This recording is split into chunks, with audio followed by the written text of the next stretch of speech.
Биздин болгон эле ибадаттарыбыз 5 вак намаз. Орозо 1 жылда 1 келет. Хаж ар кимге насип кылбайт, алда 1 жылда 1 болот. Зекет да 1 жылда 1 болот. Болгон негизги маселе эмне экен? Намаз. Ошон үчүн хадис китептерди окусаңар, хадис китептериндеги эң чоң баб китабы сала.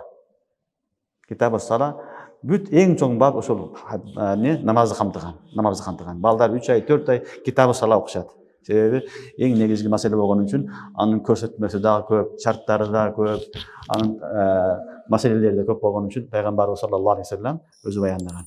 Китабул Бухариде окуйсаңар, Бухариде 1000ден ашык хадис ушул намазга тиешел. 1000ден ашык хадистин өзү намазга тиешел. Ошондуктан бул намаз өтө эхтимам кыла турган нерсе. Эми намазды бир адам мен тура албаймын, отура албаймын, үркү кыла албаймын деп таштап койгонго болбойт. Көпчүлүк айтат, мен намазга жарабай калдым дейт. Бутум болбойт, белим болбойт, тура албаймын, окубай койсом да Кудай кечирет дейт. Жок, кечирбейт. Сен окушуң керек. Отуруп оку, жатып алып оку, бирдекеге сөөнүп оку, таштаба. Таштаганга болбойт. Ошон үчүн намазды тура албаган, үркү кыла албаган, сажда кылган үзүр менен таштаганга болбойт. Эгерде тура албаса, анда отурган абалда үркү сажда кылып, има ишара менен окусун дейт.